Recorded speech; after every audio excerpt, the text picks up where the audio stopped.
Selama koma, saya di sana ada kehidupan. Selain di dunia ini ada kehidupan.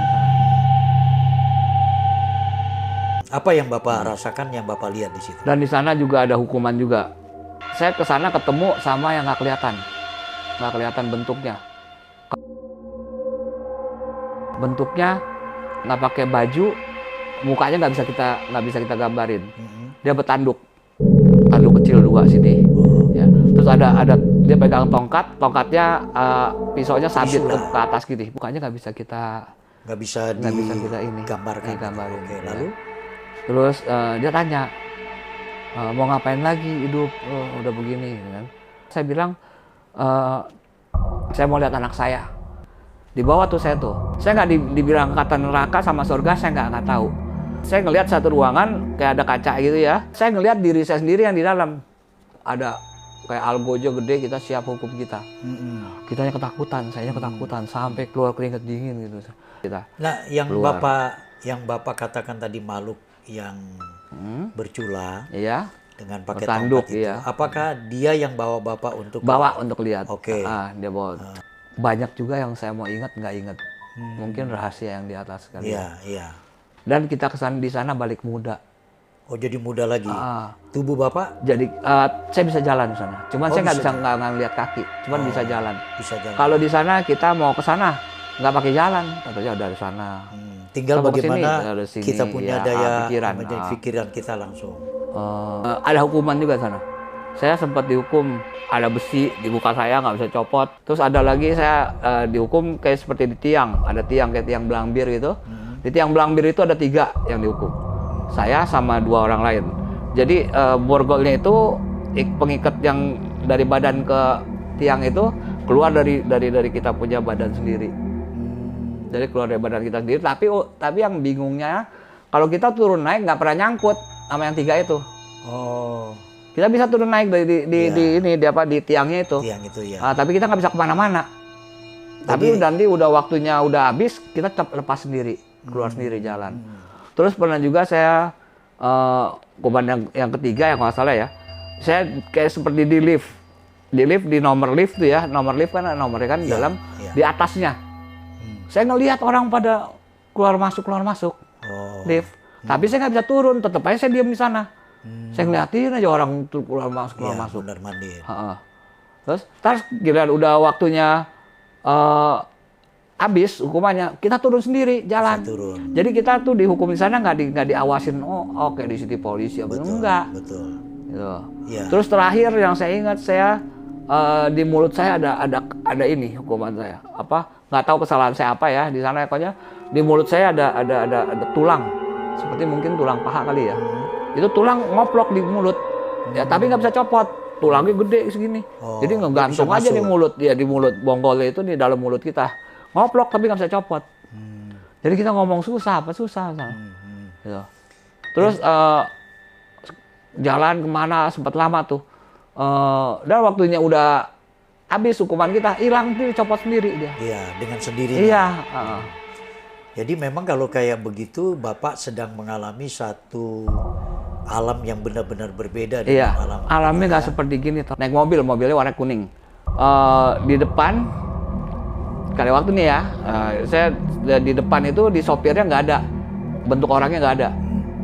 Tapi saya ada suaranya, ada suaranya, tapi nggak bentuk orangnya nggak ada. Terus di sebelah yang depan nih saya duduk di sebelah kiri belakang.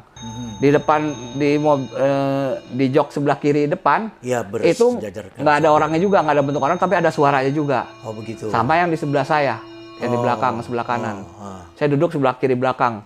Jadi Bapak dikawal 3 orang nih ya? Iya, saya dibawa keliling-keliling Jakarta, sampai Lapangan Banteng.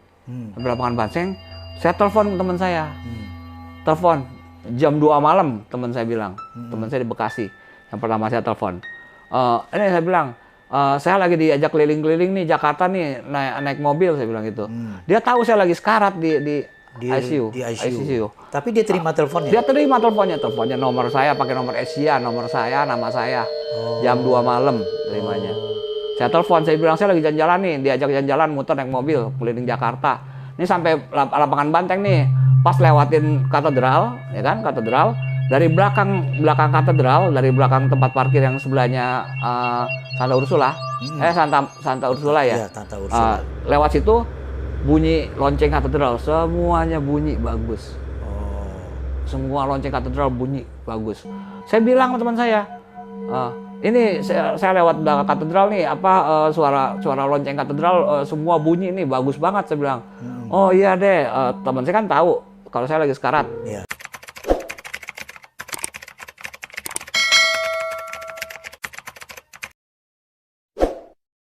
Shalom saudara, selamat berjumpa kembali dalam program Sekolah Kehidupan. Saya Andi Siswanto, dan siang hari ini kita akan menikmati satu cerita yang pasti menarik, karena beliau ini adalah sahabat lama saya. Dan tentunya di situ pula kita ingin tahu apa sih yang menjadi disebut tadi cerita yang menarik ya soal Pak Niki ini.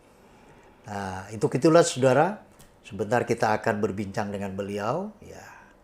Selamat siang Pak Niki. Siang Pak. Ya, gimana kabarnya? Baik Pak. Udah lama kita nggak jumpa Iya. ya. Haleluya.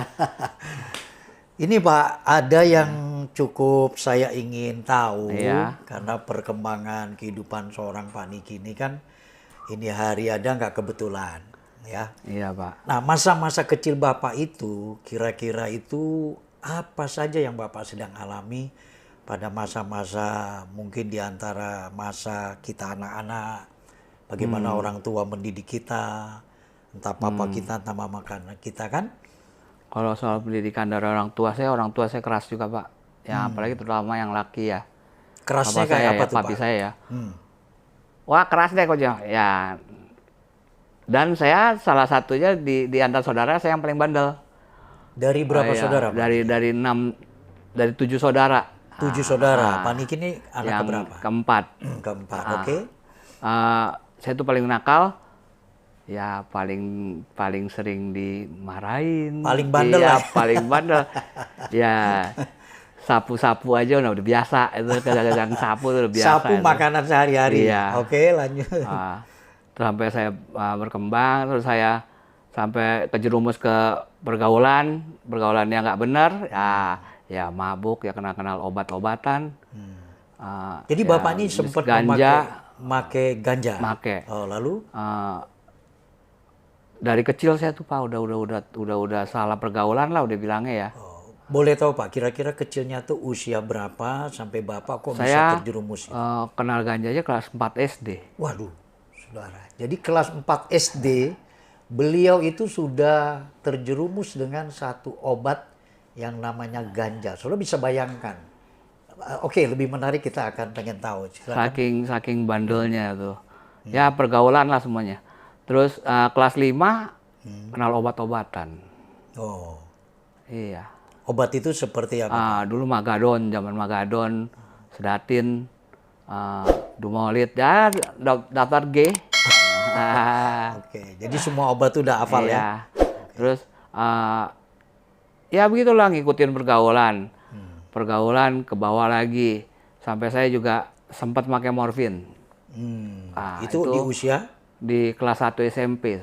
Oh, jadi ini obat yang Bapak pakai terus bertahapnya makin tinggi dosisnya ya? Cuman morfin saya pakai nggak lama karena nyadar sendiri. Semua yang kita lakuin kalau bukan dari kita sendiri itu, kalau obat-obatan kayak narkotika, narkoba itu kalau bukan dari diri kita sendiri nggak bakalan bisa kita berhenti. Berhenti. Tapi ngomong-ngomong gini Pak, kira-kira Bapak bisa dapat obat itu, bisa beli obat itu kan berarti ada uang. Iya. Nah uang itu apakah memang Bapak minta kepada orang tua atau bagaimana itu sampai atau ada cara lain begitu? Dikasih uang jajan juga sama orang tua, terus kita kan patungan sama teman-teman kalau untuk beli obat itu. Ya. Untuk beli gitu kan kita kan namanya kita pergaulan ya lagi ngumpul kita patungan kita beli. Ya, kita pakai sama-sama. Sampai sempat lupa diri juga itu. Maksud saya lupa diri seperti mabok terus akhirnya kayak orang. Iya. Nggak terus ingat udah sampai SMP sempat berhenti kejebur lagi. Sempat berhenti, berapa kali berhenti, kejebur lagi. Berapa lama kira-kira? Sampai SMA saya mulai kurang. Cuman sampai kelas 1 SMA saya. Kelas 1 SMA masih make, kelas 2 SMA mulai itu saya mulai ya berasa jenuh juga make gituan. Terus dari diri kita sendiri juga, pikiran kita sendiri juga. Udah orang-orang banyak orang tua kita, apalagi saudara pada bilangin jangan begini, tetap aja kita make kalau kita nggak mau. Itu curi-curi. Kalau bukan dari diri kita sendiri. Oke. Dan itu juga pasti curi-curi ya Pak, Iya, ngumpet-ngumpet begitu iya. maksud saya ya. Tapi yang menarik dari apa yang Bapak cerita tadi, pernah nggak satu kali Bapak itu pada saat memakai obat, lalu diketahui oleh keluarga, maksud saya entah itu adik, entah itu kakak. Nah, lalu ada teman tetangga yang melihat lalu menceritakan kepada orang tua Bapak. Oh sering Pak. Sering itu kejadian berapa kali. Hukuman sanksi apa yang dikasih biasanya? Ya biasanya uang jajan di stop. Sama ya namanya bandel Pak, ada aja cara-cara kita mau bandel keluar, ada aja itu. Oh gitu ya? Iya. Ya pergaulan lah. Gimana ya ngomongnya ya, susah dibilang juga ya. Mungkin waktu itu juga masih kecil, pikiran juga masih belum ngerti, belum ini main ikut-ikutan pergaulan. Iya, belum mengerti mana yang baik dan yang tidak baik ya. Di samping itu Pak Niki, selain Bapak terjerumus dengan obat ya, kala itu kan narkotika ya. Nah, ada kan masa-masanya orang seperti itu sulit untuk keluar dari kubangan karena obat. Pernah nggak Bapak sampai yang namanya disebut menyuntikkan badan itu dengan morfin tadi itu? Sampai Bapak tuh betul-betul sudah istilahnya kalau tanpa morfin itu udah nggak ada dunia lain begitu? Untungnya saya morfin bentar Pak. Paling beberapa bulan doang saya punya kesadaran nggak mau pakai lagi. Kenapa Bapak sampai Karena punya itu? kalau pakai morfin itu kayak orang bego. Kalau kita udah kena ini gatal kegaruk aja, kita nggak bisa ngapa-ngapain kayak orang bego aja. Iya. Jadi kita udah diem aja kalau udah tinggi ya gitu, diem aja, kita nggak bisa ngapa-ngapain. Oh begitu ya. Kalau kita ngegaruk terus udah nggak gatal lu kegaruk aja terus. Tapi rasa malu waktu itu nggak ada. Udah nggak ada rasa malu Pak. Iya. Ya saudara, saya baru tahu apa yang diceritakan oleh Pak Niki. Bagaimana ketika orang itu sudah terkonsumsi morfin, itu sampai lupa diri. Nah, dari cerita ini akan lebih menarik lagi saudara, yang tentunya Pak Niki sudah menjadi pelaku pada saat beliau itu menginjak di usia remaja dan pemudanya. Jadi dengan kata lain, Pak Niki ini hidupnya sebetulnya sudah masa dalam satu kesalahan jalan. Gitu ya Pak ya. Nah, di samping cuma hanya obat yang Bapak gunakan, apakah ada pergaulan lain seperti kenakalan-kenakalan remaja atau pemuda pada umumnya? Maaf nih Pak sebelumnya, apakah menjadi seorang yang boleh dikatakan pencuri sampai mungkin menjahati orang, begal orang, mencuri juga Pak? Iya, karena kita mau make tapi nggak ada uang kan. Ya. Otomatis kita menghalalkan segala cara. Nah, ya barang-barang sendiri dijual, barang kadang-kadang kita nyolong juga, ya curi itu juga. Bapak lakukan ya demi untuk obat. Itu seperti di luar kesadaran, kita cuma nyari obat aja buat kenikmatan sesaat mabuk gitu ya. Itu yang jadi korban Bapak kira-kira? Ya orang tua. Orang tua di rumah. Iya. Selain orang tua, kira-kira apakah ada korban di jalan? Oh enggak. Kalau di jalan saya enggak ada. Ya terus kalau udah waktu SMA, mulai itu karena saya juga senang naik motor, kebut-kebutan ya nyari duitnya di motor, balap-balap. Ada komunitas motor Pak? Enggak, banyak komunitas motor, cuman saya nggak mau ngikut. Tetap saya sendiri. Iya. Kalau sampai Bapak menjadi pelaku dari kejahatan itu demi karena untuk membeli yang namanya Iya. obat. Itu kan sesungguhnya memang boleh dikatakan kejahatan ya. Iya. Nah, itu berarti dalam hidup Bapak itu boleh dikatakan dengan orang tua itu sempat seringkali juga terjadi pertengkaran. Iya. Sampai nggak Bapak itu terjadi konflik besar yang dimana seorang anak itu mau, mohon maaf lagi ya Pak, Iya. mau membunuh tindakan itu atau mau mencelakakan orang tua. Oh enggak. Nggak sampai Enggak. itu ya. Nah, ya sempat berapa kali ya diusir saya sama orang tua juga. Ya. Oh, disuruh keluar dari iya. rumah gitu ya. Dari situ mulai ada pikiran kok begini ya hidup ya gitu kan. Cuman saya pikir lagi kadang-kadang kita kebawa keadaan lagi, ketemu teman yang hura-hura ikut lagi hura-hura. Lupa lagi Lupa dengan apa yang lagi, dikasih iya. tahu orang tua. Ya itu yang saya bilang, ntar saya udah sempat berhenti, kejeblos lagi. Karena pergaulan Iya, lagi. karena pergaulan. Kalau Bapak alami hal yang demikian ini dibanding Iya. saudara-saudara yang lain, mereka nggak melakukan Yang lain pada baik semua, Pak. baik. Heeh. Hidup mereka Yang tuh ngerokok aja cuman saya doang. jadi Iya, yang istri- lain nggak ada yang ngerokok, nggak ada yang ini. jadi dari Nggak ada yang saudara bandel. ini hanya Pak Niki Iya, saja. yang paling bandel ya saya. Mereka tuh Keluarga, iya. semua baik-baik, Iya. orang yang dengar orang tua begitu ya. Iya. Oke Pak, cukup menarik sekali dari masa remaja dan pemudanya seorang Niki. Coba kita akan lihat lebih jauh saudara, bagaimana kehidupan dari seorang Niki ini sampai mengalami yang namanya satu peristiwa. Dan tentunya peristiwa ini yang kita ingin dengar saudara. Karena peristiwa ini membawa satu kehidupan beliau sampai hari ini sedemikian ini. Nah, Pak Niki, walaupun Bapak sudah bercerita sama saya sebelum program Sekolah Kehidupan ini, Iya. kita mengadakan ibadah di tempat ini, doa juga, Iya, ya. iya. Komsel gitu. Persekutuan doa Iya. komsel, ya. Kan Bapak pernah bercerita, namun mungkin saya rasa itu belum lengkap ya. Iya. Bisa nggak Bapak ceritakan itu kira-kira tahun berapa, dalam usia berapa kala itu, seperti yang Bapak katakan sebetulnya bukan tabrakan, tapi itu ditabrak. Iya, ya? saya hindarin tabrakan, ditabrak Oke. mobil. Bisa ceritakan Pak itu?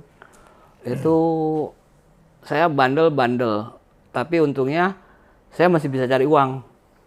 Ya, saya bisa, karena hobi saya di mesin ya, saya kerja di itu, di bengkel mekanik. Nah, waktu kejadian saya kecelakaan Ya, itu tahun 96. tahun 96. 96. Oke. Saya pulang kerja, saya nggak pernah pulang di bawah jam 5. Tapi waktu itu nggak tahu gimana saya bisa pulang di bawah jam 5. Oke. Saya pulang, kejadian di Jembatan Cideng. Cideng. Oke. Jadi saya di motor saya dipalangin, ada orang yang dari kiri ke tengah, saya pikir mau ngambil jalur kanan, nggak tahu dia berhenti. Dia berhenti, dia ngambil barang. Sedangkan saya baru lampu merah, baru jalan. Nggak, kecepatannya juga nggak tinggi. Dia ngambil barang, kalau saya tabrak pas kena palanya itu orang dirunduk.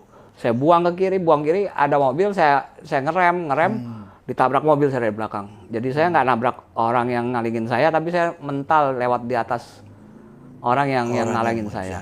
Itu karena Bapak ditabrak oleh Mobil. Mobil. Jadi mental. Sambil bareng ngerem, saya ditabrak mental saya. Jadi posisi mobil yang nabrak Bapak ini dalam kecepatan tinggi? Enggak, dia juga baru lampu merah di belakang saya. Oh begitu.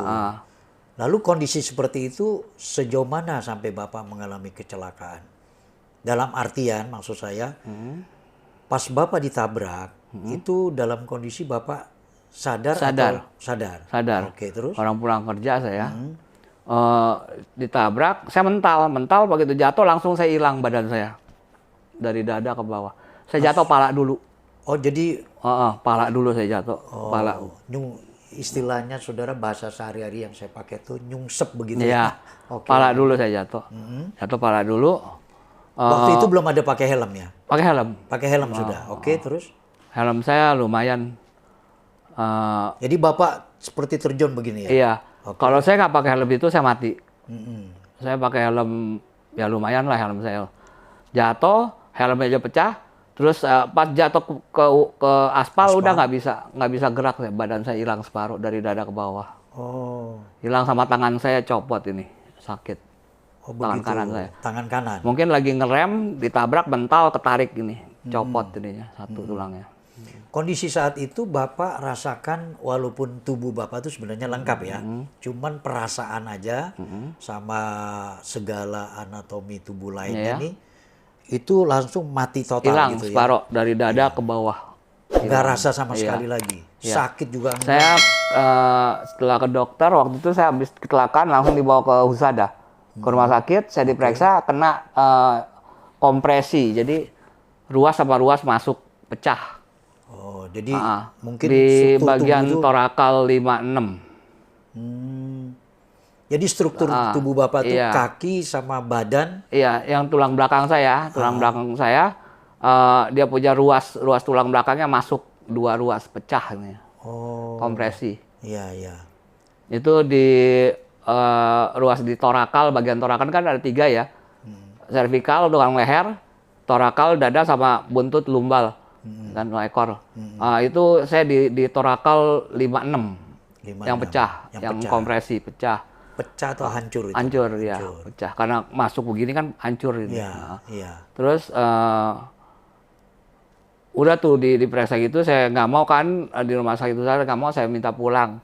Dibawa pulang, saya udah teriak-teriak mati aja tuh Pak. Minta suntik mati aja udah beginilah. Udah dibawa pulang, akhirnya berapa lama dibawa ke RSPAD. RSPAD Gatot Subroto. Gatot Subroto. Oke. Waktu itu Kartika baru buka, pavilion Kartika tuh baru buka. Pavilion Kartika. Okay. Jadi perawatnya pun masih kurang. Masuk sana, kira-kira berapa hari, terus mau masuk ke rumah ini, mau masuk ke operasi. Di operasi karena ngudak 2 kali 24 jam. Oh. Masuk ruang operasi, sampai ruang operasi saya nggak kuat napas saya. Akhirnya nggak jadi operasi, keluar lagi. Ya lewat lah itu masa yang 2 kali 24 jam itu lewat. Oh, dari batas waktu setelah kecelakaan yang harus yang paling baik tuh harusnya 2 kali sebelum 2 hari. Jam. 2 kali 24 jam ya, dioperasi. Itu masa di mana semua itu masih bisa dan dibenahi setelah gitu. lewat 2 hari itu nggak bisa, agak susah. Udah akhirnya saya nggak bisa dioperasi, balik lagi ke ruang rawat. Udah balik ke ruang rawat, masuk lagi ke ruang inap ya, ruang inap ya, ruang inap. Kamar inap, terus dirawat berapa hari. Nah itu kejadian tuh, karena saya dipakein pempes, mungkin karena saya buang air kecil, terus kena keringat bolong belakang saya. Di bokong sini, di atas bokong nih, karena ini bolong, busuk. Oh, karena sudah karena nggak diganti-ganti, 3 hari saya nggak diganti-ganti pampers saya. Karena di sana juga ya maklum baru buka pavilion Kartika, belum banyak ininya. Perawatnya belum ada, masih kurang. Jadi waktu Bapak merasakan bagian belakang Bapak itu bolong, nggak berasa. Oh, nggak berasa? Nggak berasa, kan saya mati rasa Pak, dari dada ke bawah. Iya. Totonya orang yang ngebuka, lihat begitu ganti pampers, wah udah busuk belakangnya. Di bokong saya ini berbusuk. Itu tindakan berikutnya apa kira-kira yang dilakukan oleh rumah sakit atau tenaga medis? Kayaknya emang karena kurang tenaga kerjanya ya, tenaga medis sananya ya, kayak susternya gitu ya. Nggak ada apa-apa ya. Udah gitu saya minta pulang. Saya pulang ya dalam keadaan luka. Aduh. Dalam keadaan luka yang di belakangnya. betul-betul pulih. Iya, jadi lukanya itu waktu saya di RSPAD di Kartika, pertama-tamanya ya. Iya. Udah saya dibawa pulang. Nah, mulai itu saya berobat, cari-cari alternatif. Belum dioperasi tuh, karena nggak bisa dioperasi kan. Berobat alternatif ke Sukabumi, kemana orang bilang bagus sana, kita datengin, nggak ada hasilnya. Kita ke sana, dibilang sana bagus, kita jalanin ke sana, nggak ada hasilnya. Sampai dalam 8 bulan kemudian, 8 bulan, ya kurang lebih 8 bulan, baru saya dioperasi, masuk ke itu ke apa, Cipto. Oh, RSM. Saya sempat konsultasi dulu sebelumnya sama Profesor Patmo. Waktu itu Profesor Patmo setiap hari Jumat pagi dia ada amal ya, pengobatan gratis kalau kita ke sana gratis. Dokter Profesor Patmo. Iya, iya. Gratis kita ke sana, lihat oke, operasi, janjian operasinya. Setelah 8 bulan kurang lebih dari sejak saya jatuh. Iya. Operasi, masuk operasi. Bisa dioperasi, pasang pen. Nah, pasang pen dengan biaya kita bayar ruang operasi sama anestesi sama segala. Tapi kalau dokternya kita free. Gratis. Gratis. Lalu dari apa yang Bapak pernah ceritakan pula ya ke saya, itu masa-masa di mana betul-betul kritis ya, sampai Bapak mengalami yang namanya itu sudah tingkat tinggi putus asanya ya. Iya. Sampai Hopeless, iya. Bapak sudah hopeless sekali ya, kepingin tuh rasanya Mati udahlah, aja. mati aja. Terus perut saya bengkak, tangan saya bengkak sakit, napas juga susah. Terus ngomong kita nggak bisa begini Pak, pelan, nggak bisa bersin, nggak bisa batuk. Wah, itu penderitaan Karena nggak sekali semua ya. kan dari perut, tenaga Iya. perut. Karena perut saya Perut mati. ke bawah sudah nggak ini. Jadi nggak bisa bersin, nggak bisa batuk.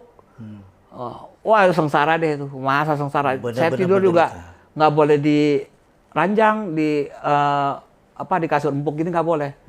Jadi saya waktu itu tidurnya berapa tahun ya, setahun lebih ya, saya tidur pakai selama sebelum operasi ya, saya tuh tidur pakai tandu.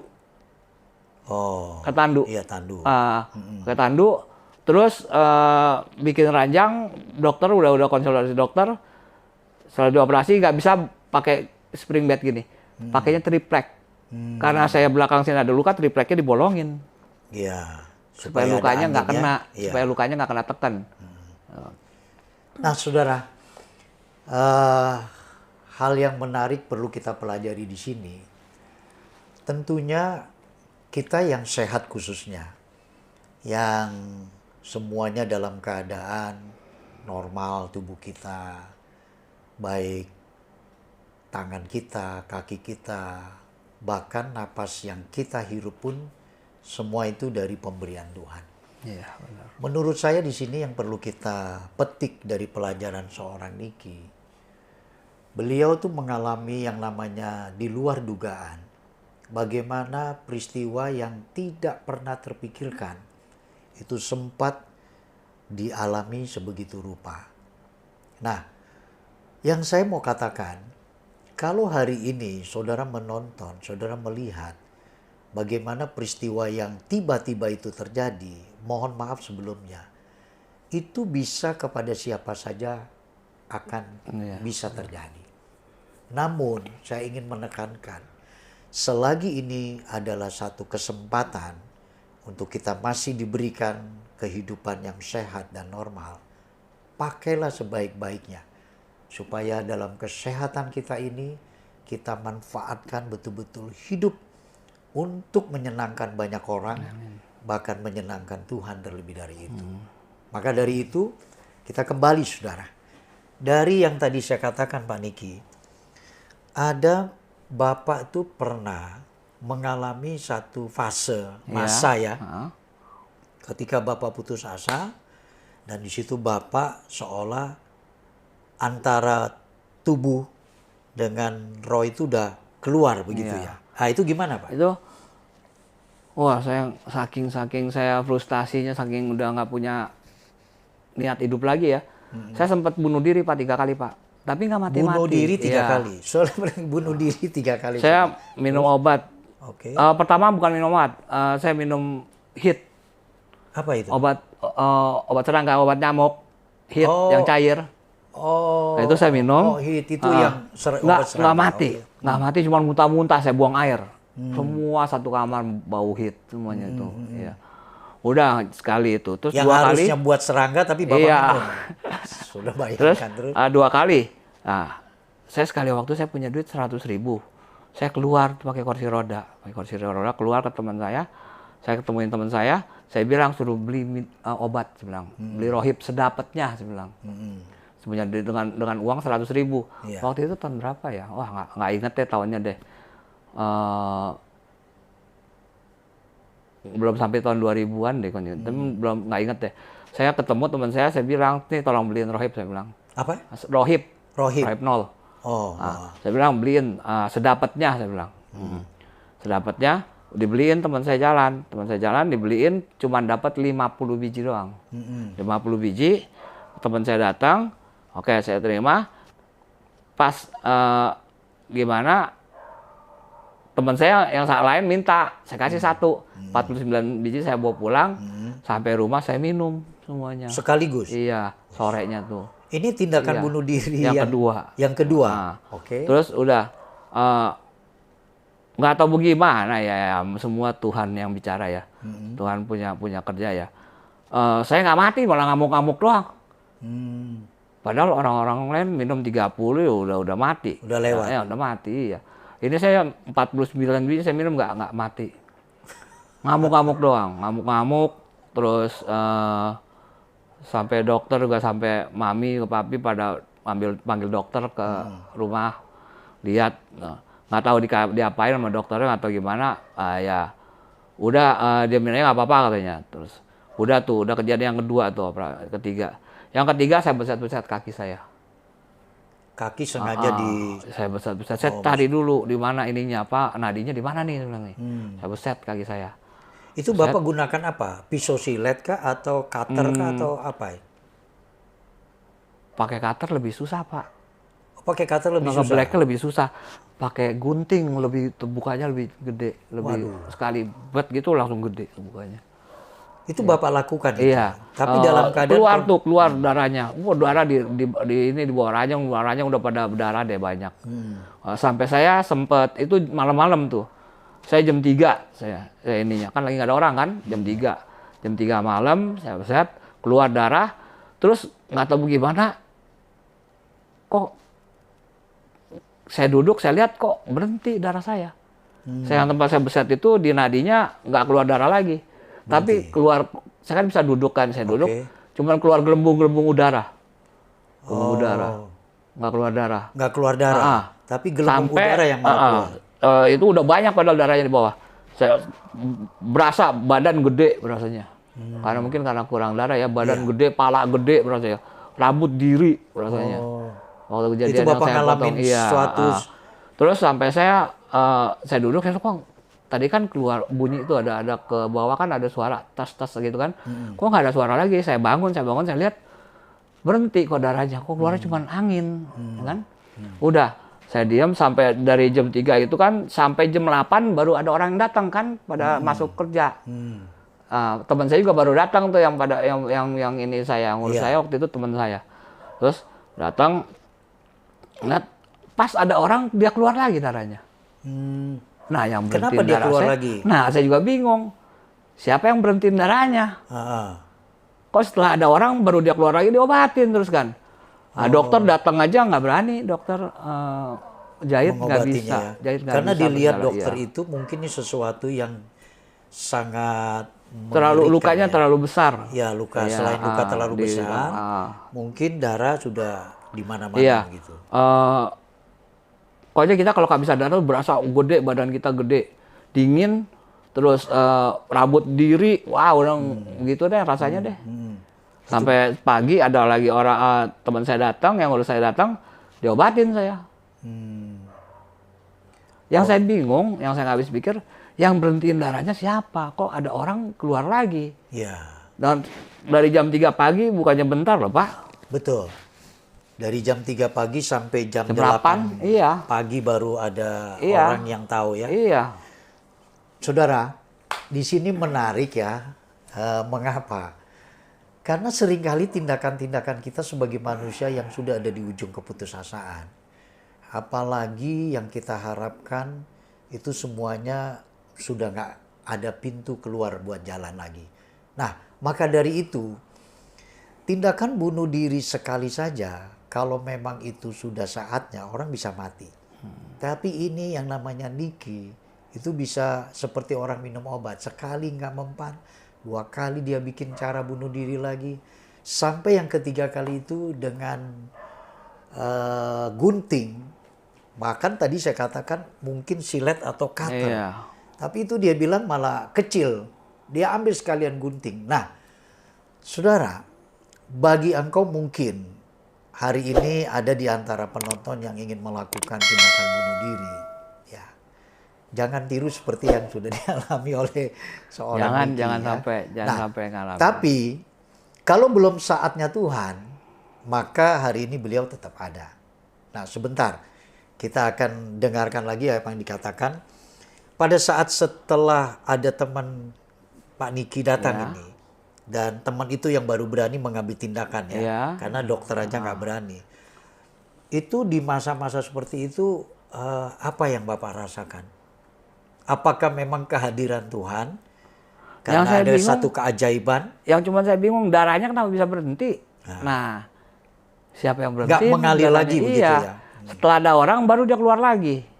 Oh, jadi itu Darahnya. sesuatu yang tanpa Aneh, kalau saya bilang aneh. Kalau mau keluar kan keluar terus kan, sampai habis kan? sampai dia habis. Iya, ini kok bisa sampai bisa stop. Saya lihat, saya duduk, saya lihat penasaran tuh. Saya duduk, nggak lama saya duduk, saya lihat keluar gelembung udara doang. Terus nggak lama saya ngeliat begitu, saya jatuh tuh pingsan, saya kayak tidur kayak pingsan. Saya pikir saya mati nih. Kira-kira berapa lama saya bangun lagi? Oh, sadar lagi. Saya lihat lagi nggak keluar darahnya. Saya balik tidur lagi dan saya keadaan jatuh aja, keadaan saya duduk loh, jadi badan saya ke depan gitu. Tengkurap. Jadi begini, kaki sama ke depan gitu kayak. Waktu Bapak mengalami satu peristiwa bagaimana roh Bapak ini keluar, itu setelah kasus ini ya? Setelah kasus ini, itu tahun 2010. 2010 saya ingat seminggu sebelum Lebaran saya di perut saya ada cairan. Ada cairan bengkak, gede, panas keras. Saya bilang, kok makin lama makin keras perut saya yang sebelah kanan di bawah nih. Mencari kok keras gini kan, terus udah makan nggak pengen makan, nggak bisa makan. Bisa makan cuman ngunyah doang, nggak mau nelen. Udah saya nggak makan nasi, saya beli Energen. Nah, sebulan tuh saya hidup dari Energen. Iya, saya minum Energen aja. Karena minum lebih bisa daripada nelen makanan. Oke. Udah sampai anak saya satu malam datang, anak saya yang laki, ngelihat saya begitu, saya disuruh ke rumah sakit. Suruh ke rumah sakit. Ya dalam keadaan gitu ya, karena anak saya yang nyuruh ya saya mau nggak mau lah ikut kan. Saya datang sana, dirawat akhirnya ke UGD, diperiksa. Oh ini harus dirawat aja, oke rawat. Nah, masuk rawat. Kira-kira dirawat 5 hari ya, 5 hari apa seminggu ya, pokoknya sekitar gitu deh. Saya juga nggak perhatiin, kan saya nggak tahu siang atau malam. Iya, sudah pokoknya. Terus dirawat gitu, saya koma. Tiba-tiba saya koma masuk ICU. Masuk ICU, di ICU itu saya selama 39 hari saya di ICU. 39 di Carolus, hari. Di Carolus di rumah sakit. Sebulan lebih ya? Sebulan lewat seminggu. Oke, di ICU. Bapak sama sekali nggak sadar itu? Saya koma 4 kali. Jadi koma ntar sadar berapa lama, koma lagi, berapa hari, berapa ini, ntar selama 39 hari itu saya koma 4 kali. 4 kali? Iya. Jadi lebih banyakkan ketidaksadaran? Iya. Ya? Oke. Selama koma, saya di sana ada kehidupan. Selain di dunia ini ada kehidupan di sana. Apa yang Bapak rasakan, yang Bapak lihat di situ? Dan di sana juga ada hukuman juga. Saya pertama kali yang ingat ya, saya ke sana ketemu sama yang nggak kelihatan bentuknya. Kalau kita pakai mata biasa kita nggak kelihatan, tapi kalau kita renungin, kita lihat pakai mata batin itu kelihatan. Bentuknya seperti gimana ya? Nggak pakai baju, mukanya nggak bisa kita gambarin. Dia bertanduk kecil 2 sini, ya. Terus ada dia pegang tongkatnya pisaunya sabit ke atas gini, bukan trisula, sabit. Oke. Sabit begini tapi ke atas sabitnya, tongkatnya. Iya. berbuntut. Buntutnya ujungnya segitiga.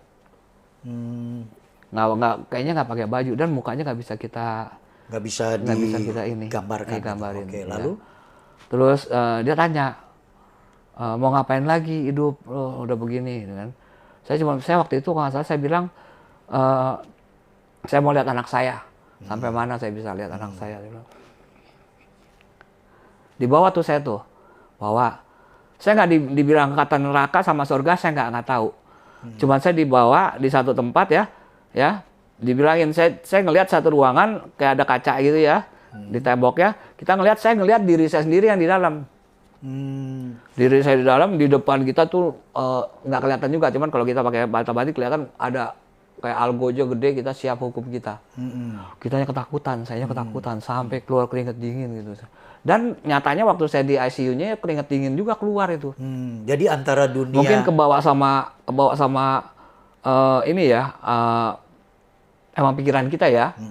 Kita mikir sana lagi keadaan takut ya kan, kebawa juga di ICU ya, ke badan kita. Nah, yang keluar. Bapak katakan tadi makhluk yang bercula, iya, dengan pakai bertanduk, tongkat itu. iya. Apakah dia yang bawa Bapak untuk untuk lihat? Oke. Dia bawa ke situ doang tuh, cuman nggak tempat-tempat lain nggak. Ke situ udah. Pas saya bilang saya mau lihat anak-anak saya, dia kayak Kasih kesempatan. senyum yang orang. Entah itu malaikat, tapi ngomongnya nggak bikin takut. Kalau setan kan pasti bikin kita takut kan. Iya. Ini mungkin malaikat di sana atau gimana kali ya. Udah.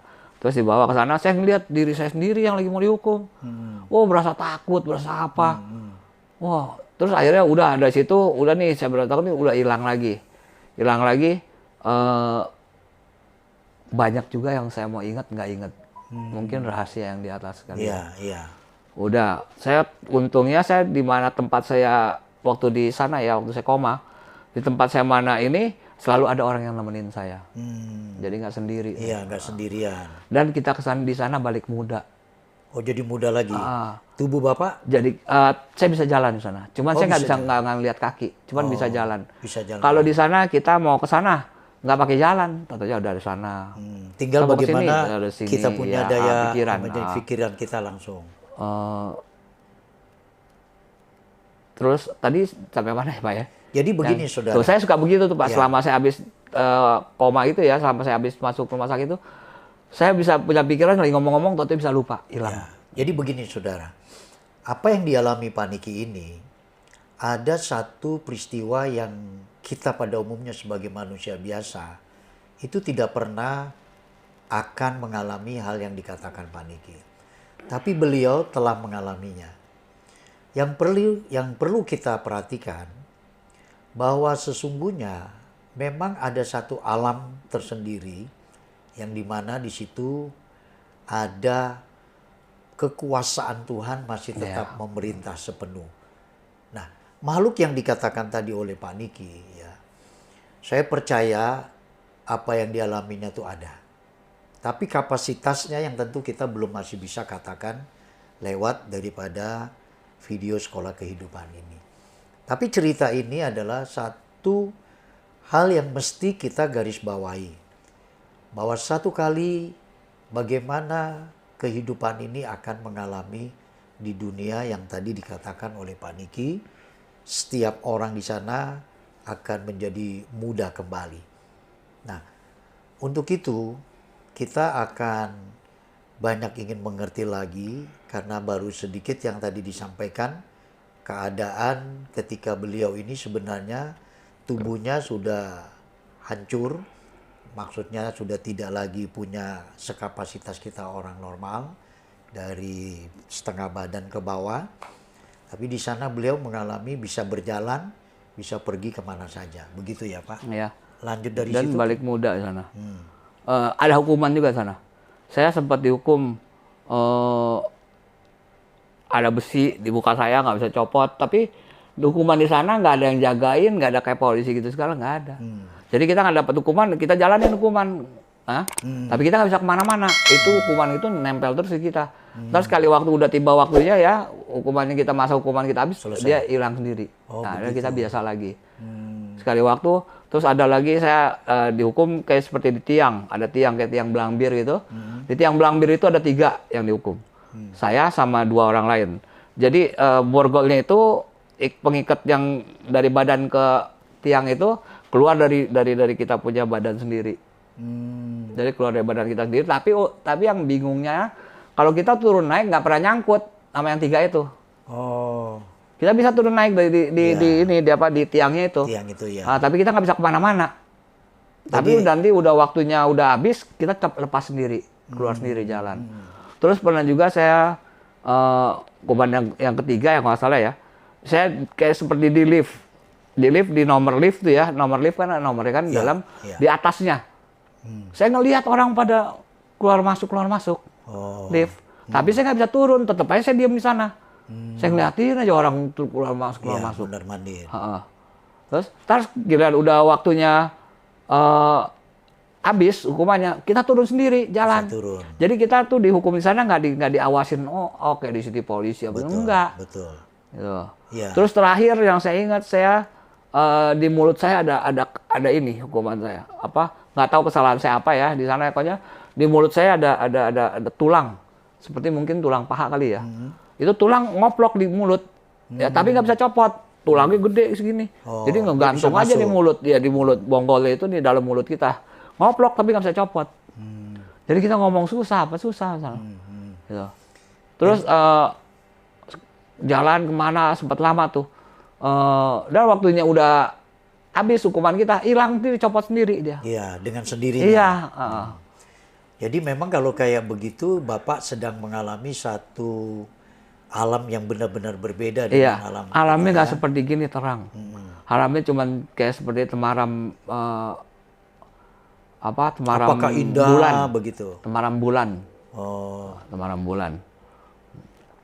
Yang kapan Bapak ngalamin satu kali Bapak memang betul-betul tuh pada masa dimana Bapak akhirnya sadar untuk tidak mau mati lagi atau bunuh diri lagi? Karena Bapak tuh sempat pulang juga naik taksi gitu ya. Itu gimana? Nah, itu tuh saya gini. Saya kan berasa nih saya nih diajak pergi naik mobilnya warna kuning. Di depan kali waktu nih ya, saya di depan itu di sopirnya nggak ada. Bentuk orangnya nggak ada. Tapi saya ada suaranya. Ada suaranya tapi nggak bentuk orangnya nggak ada. Terus di sebelah yang depan nih saya duduk di sebelah kiri belakang. Di depan di jok sebelah kiri depan itu nggak ada orangnya juga, nggak ada bentuk orang tapi ada suaranya juga. Oh begitu. Sama yang di sebelah saya, yang di belakang sebelah kanan. Saya duduk sebelah kiri belakang. Jadi Bapak dikawal 3 orang nih ya? Iya, saya dibawa keliling-keliling Jakarta, sampai Lapangan Banteng. Sampai Lapangan Banteng, saya telepon teman saya. Telepon jam 2 malam teman saya bilang, teman saya di Bekasi yang pertama saya telepon, ini saya bilang saya lagi diajak keliling-keliling nih Jakarta nih naik mobil, saya bilang gitu. Dia tahu saya lagi sekarat di ICU. Tapi dia terima teleponnya? Dia terima teleponnya nomor saya pakai nomor Asia, nomor saya, nama saya. Jam 2 malam terimanya. Saya telepon, saya bilang saya lagi jalan-jalan nih, diajak jalan-jalan muter naik mobil keliling Jakarta.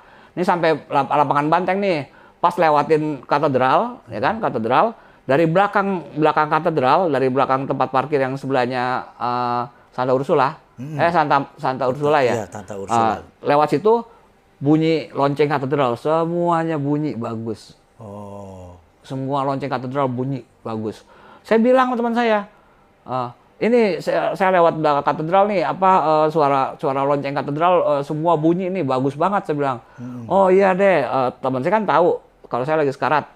Teman saya bilang, ya udah jalanin aja, ikutin aja, hati-hati ya katanya dia. Bilang gitu. Terus sampai lewat itu ngelewatin katedral yang di seberang, yang pintu utama katedral depan itu, loncengnya udah nggak ada. Nah, udah nggak ada. Saya bilang kan udah. Saya bilang lonceng katedral bunyi semuanya. Terus mau ke kiri, ke veteran, gitu kan. Saya bilang, jangan veteran, jangan ke situ, belok kanan. Saya bilang ke Gang Lenci. Akhirnya belok kanan. Belok kanan sampai dekat jalan pos tuh depan, Pir kali macet kan? Macet, udah nggak lama, kira-kira nggak lama, totonya udah berasa ada di depan gang sini. Depan gang saya ini pinggir kali. Udah. Saya telepon lagi sama yang jaga rumah, si Pak Iis. 2 orang loh yang saya telepon, yang terima telepon saya. Nah, terus Pak Iis, saya pulang nih, saya bilang. coba tolong bukain pintu dong, saya mau pulang nih, mau masuk rumah. Ya kok, dia kan manggil saya kok. Ya kok, saya lagi di Tanjung Priuk katanya. Dia lagi di Tanjung Priuk rumahnya. Terus saya lagi di Tanjung Priuk, dia bilang gitu. Ya udah tunggu aja di depan, ntar juga ada yang bukain pintu, dia bilang. Oh ya udah deh, Pak Is ya udah tutup. Bener, dia nerima telepon saya jam 2:05. Oh. Dia terima saya jam 2:05. Iya, iya. Jadi sebenarnya Bapak sedang mengalami satu momentum yang begini saudara. Maksud saya Pak Niki ini mengalami satu momentum yang di dua alam yang berbeda. Satu yang dimana beliau sedang berkomunikasi dengan orang-orang kawan dekatnya pertama, kedua adalah karyawannya. Padahal beliau ini dalam kondisi krisis di ruang ICU ya. ICCU ya. ICCU. Dalam keadaan beliau tidak sadarkan diri. Tapi dengan apa yang tadi beliau sudah ceritakan di kendaraan mobil yang warna kuning itu, beliau sempat menelpon dan orang yang normalnya itu menerima teleponnya. Nah, ini ada sesuatu keajaiban terjadi. Nah, maka dari itu untuk apa yang dialami Pak Niki ini sesuatu yang hampir jarang kita dengar. Gitu ya Pak ya? Ya. Terus? Nah, terus sampai di depan sini saya kan suruh tunggu, saya tunggu situ. Jadi parkir di depan yang ini nih, gedung yang baru dibangun nih. Ya. Nah, saya parkir di situ, mobil parkir di situ. Terus nggak lama saya tungguin, gerbang saya tiba-tiba terbuka. Gerbang rumah sini. Ya. Cuma terbukanya bukannya begitu, tapi bukanya gede gitu. Oh. Jadi satu gerbang itu dibagi dua, sebelah-sebelah. Iya, gitu. sebelah-sebelah. Saya turun, saya jalan, nggak tahu lagi tuh mobil kemana. Saya masuk ke sini, ke rumah saya. Tuh. Sampai besoknya teman saya yang di Bekasi datang ke rumah sakit, nanyain, si Niki udah sembuh katanya, orang saya masih koma. Oh. Nah, yang saya bingung, saya nelfon pakai apa? Waktu itu posisinya jam 2 malam itu, telepon saya lagi dicas. Lagi dicas. Lagi dicas. Nah, lagi ditaruh. Bener, nomornya sama, orang dikasih lihat nih nomornya nih, Niki nih semalam telepon saya nih, katanya, jam 2 malam. Ajaib sekali ya Pak. Pakai apa saya teleponnya? Begini Pak, menarik ya. Kalau sampai tadi Pak Niki mengalami itu, ada satu hal yang Bapak bisa ceritakan kalau nggak salah saya ingat ya. Itu sampai Bapak melihat yang kondisi di mana Bapak, udah deh Tuhan saya nggak mau bunuh diri lagi, nggak mau mati.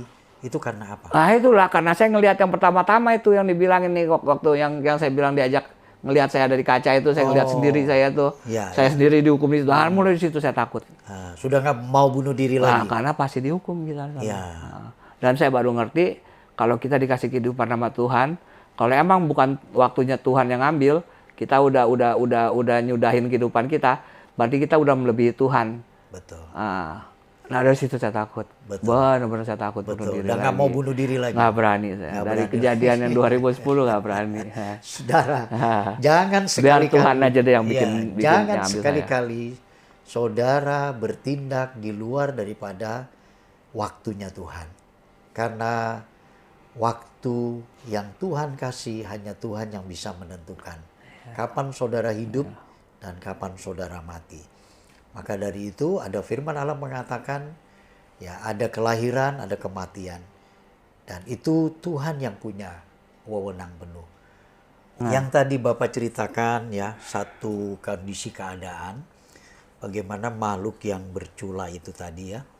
Nah, ada tidak Bapak mengalami satu peristiwa yang Bapak merasakan tuh, itu menjadi sebuah peringatan gitu ya, menjadi suatu tonggak bagaimana kengerian yang terjadi di alam yang tidak dialami oleh banyak keadaan manusia umumnya. Maksudnya Pak? Yang tadi gelap. Terang. Oh, itu saya ngalamin tuh, itu terakhir, kayaknya saya ingatnya terakhir. Karena setelah saya sadar di rumah sakit tuh, setelah sadar dari koma, berapa hari kemudian leher saya dibolongin. Itu saya kejadiannya gini, saya kayak berasa dari satu tempat ya, tempatnya itu gemerlap. Terang, kuning, kayak marmer kuning itu, terang, pokoknya gemerlap deh. Ya. Tapi di sebelahnya itu ada yang gelap ya, agak turun ke bawah gelap ya, nggak ada pembatas tapi nggak bisa terang yang sini nggak bisa tembus ke gelap yang sana. Tapi nggak ada pembatas. Itu walaupun terang ya? Iya, orang terangnya ini nggak bisa nembus ke dalam yang gelap. Gelap ya. Saya didorong-dorong waktu itu dari tempat yang terang itu didorong-dorong, kan dia ada di atas kalau yang terang, kalau yang bawah itu yang gelap itu di bawah. Ya. Saya didorong-dorong suruh turun, ayo turun, bilang gitu kan. Ya. Pas hampir jatuh gitu saya lari ke kiri. Saya lari kiri, saya tanya sama Tuhan, Tuhan mungkin nggak tahu gimana saya bisa ingat Tuhan ya. Saya bilang, Tuhan saya harus kemana? Saya nggak tahu jalan, saya ketakutan. Bapak gitu sempat kan. nanya itu ya dalam situasi dalam itu. keadaan ketakutan saya tanya, Tuhan saya harus kemana? Saya nggak tahu jalan, tolong saya Tuhan. Saya bilang. Lalu saya menyembah Tuhan, berlutut bilangnya apa ya jadinya ya? Kayak sungkap gitu kayak ini. Saya bilang, nyembah. Sujud, saya bilang, Tuhan ampuni dosa-dosa saya bilang gitu. 2 kali saya sebut. Pertama saya sebut, Tuhan ampuni dosa-dosa saya ngelihat kepala saya ngedongak gitu, saya lihat kayak ada jubah Tuhan. Kayak ada jubah Tuhan yang seperti hordeng gitu kan ya. Makin saya lihat ke atas, saya lihat ke atas makin gak kelihatan, makin tinggi itu. Putih begitu ya? Iya, putih. Oke. Nah, terus begitu saya nunduk lagi, saya bilang lagi, Tuhan ampuni dosa-dosa saya. Saya bilang. Pas 2 kali gitu, habis saya ngomong gitu, saya ada di ICU lagi. Saya nggak mengapan di ICU. Saya dengar suster bilang, atur napas Pak Niki, atur napas. Itu Bapak baru sadar lagi? Iya, udah di ICU. Iya. Nggak mengapan. Setelah saya bilang Tuhan ampunin saya. Gitu. Jadi itu sebenarnya Bapak ada dalam satu perjalanan spiritual yang begitu. Nggak semua orang dikasih kesempatan. Mungkin yang terangnya itu, yang gemerlapnya itu surga kali ya. Itu satu gambaran Pak. Bahwa terang itu menggambarkan sorga yang mulia. Gelap itu gambaran daripada hukuman yang begitu gelapnya itu tempat turunnya itu ke bawah nggak ada apa-apa. Pasir, kayaknya sih pasir deh kalau saya bilang. Karena hitam abu-abu. Nggak ada pohon, nggak ada rumah, nggak ada apa-apa. Betul. Semuanya gelap. Memang Alkitab mengatakan bahwa jurang daripada maut itu tidak beralaskan. Berarti tidak ada batasannya. Jadi apa yang Bapak sedang alami ini memang satu kondisi keadaan yang percis juga dikatakan oleh Alkitab. Bahwa terang itu memang yang menggambarkan satu kondisi kebahagiaan, sukacita, itu gambaran daripada apa yang dikatakan yaitu sorga yang mulia. Bahkan memang ada satu firman Allah mengatakan peristiwa terjadi tentang Lazarus dan orang kaya yang kaya mati ini. Itu ada jurang yang tidak bisa terbatasi. Walaupun antara si kaya ini dan si Lazarus itu bisa berdiskusi dengan Bapak Abraham, tapi dikatakan oleh Bapak Abraham, Alkitab mengatakan dia tidak bisa menyeberangi karena ada satu jurang yang tidak bisa terseberangi. Nah, apa yang Bapak tadi katakan itu ada benarnya. Begini Pak, sebagai seorang Niki ya, kita kembali sedikit ke belakang. Bapak kan seorang pemuda yang lulusan sekolah menengah atas SMA ya. Tadi Bapak katakan Bapak itu menjadi seorang tenaga mekanik. Iya, mekanik. Nah, ini mobil. agak nggak sinkron ini dengan lulusan SMA kok menjadi tenaga mekanik. Kecuali sekolah tinggi mesin gitu ya, STM atau apa. Nah, itu bagaimana bisa cerita? Saya bisa saya kan orangnya serba mau tahu dari kecil juga, namanya bandel ya Pak ya. Apa-apa nanya, di rumah kan bengkel, saya suka nanya mau montir-montir ini apa. Nah, jadilah saya senang sama mesin. Hobi saya sama mesin. Nah, saya belajar autodidak saya. Autodidak. Mekanik di mesin. Terus saya belajar sampai saya jadi mekanik. Saya bisa mekanik dan saya bisa kerja. Tadi kan saya bantuin rumah, terus saya kan cari pengalaman keluar lah. Saya kerja di luar, di bengkel luar kan. Setiap saya lamar kerja, pasti bilang, ini SMA bisa mesin gitu ya. Waduh bingung kan. Heran mereka. Pada bingung. Ya saya bilang, di ini aja, dijajal aja. Kalau nggak bisa kerja, jangan pakai. Bilang, kan. Tapi bersyukur sama Tuhan ya, saya setiap kerja di mana-mana nggak boleh keluar saya. Diterima. Diterima dan nggak boleh keluar. Gitu ya. Nah, kalau Pak Niki mengalami yang namanya pengalaman dunia kerja. Iya. Kan itu dunia yang dimana orang meniti karir. Iya. Sampai tujuannya ingin sukses, berhasil, Iya. punya rumah, ya, bangun keluarga, sampai punya kendaraan juga. Itu memang berangkat dari situ ya Pak? Iya, dari bawah. Semua dari bawah. Dan untungnya ya berkat Tuhan juga ya.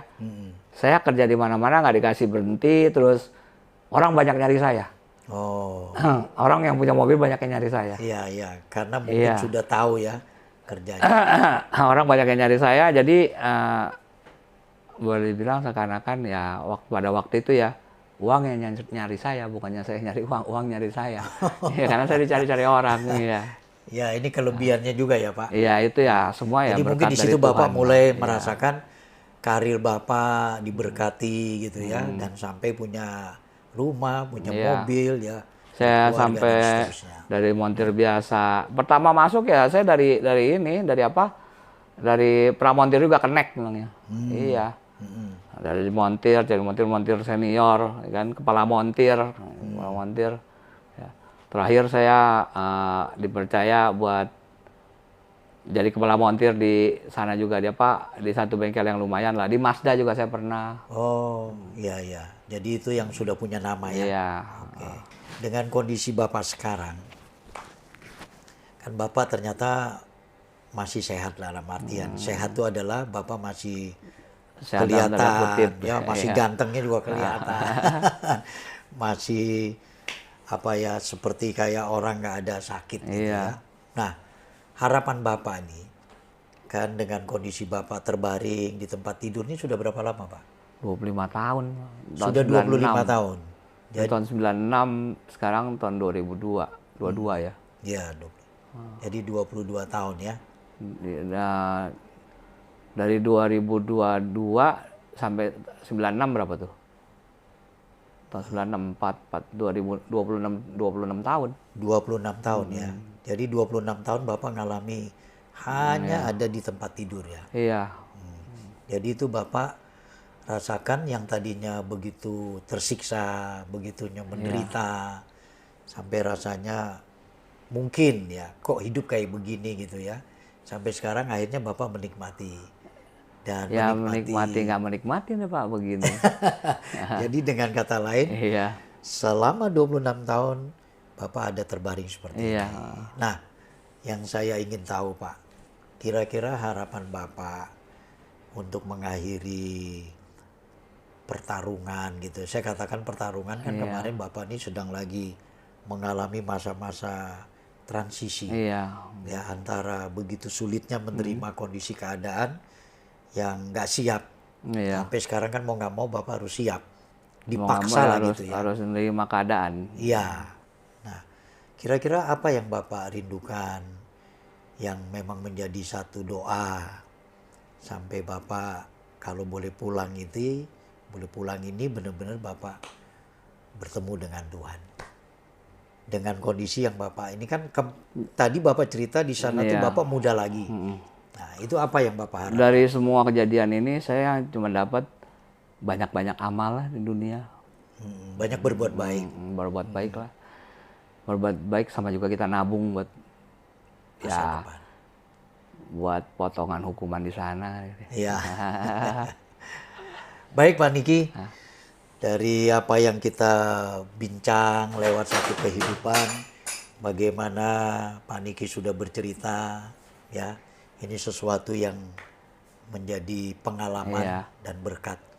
Saudara, tentunya kita ingin hidup kita bukan saja di dunia ini berhasil dan kita sukses secara materi atau hal yang lain, tapi kita juga perlu ada dunia yang akan datang setelah kematian. Kita ingin menjadi orang-orang yang juga Tuhan perkenankan hidup bersama dengan Dia. Saya teringat akan ceritanya Yudas. Sebenarnya Yudas bisa memperbaiki diri, dia bertobat, lalu dia mengikuti jalan yang Tuhan inginkan lagi. Tapi dia bunuh diri, menggantungkan dirinya, dan dia akhirnya mati dengan sia-sia. Saya berharap lewat peristiwa daripada apa yang dialami Pak Niki ini, kita ambil maknanya. Jangan sekali-kali kita mengambil jalan pintas dengan bunuh diri. Semua kita punya masalah. Satu pesan yang tadi disampaikan oleh beliau adalah, mari selagi kita hidup, kita banyak berbuat baik. Kita banyak memberikan perhatian, kasih, dan pertolongan bagi banyak orang. Karena itu adalah tabungan kita ke depan. Saya berharap kita diberkati Tuhan. Baik Pak Niki, dengan adanya satu pengalaman kehidupan yang berharga, yang bisa Bapak berbagi ya, itu menjadi satu berkat buat kita yang orang-orang normal ini. Saudara, sampai ternyata di akhir daripada program ini, saya Andi Siswanto dan Niki, sahabat saya Linggarjaya ini akan pamit, dan saya ucapkan terima kasih atas apa yang saudara ada bersama kami di dalam program Sekolah Kehidupan. Kiranya Tuhan memberkati, sampai jumpa.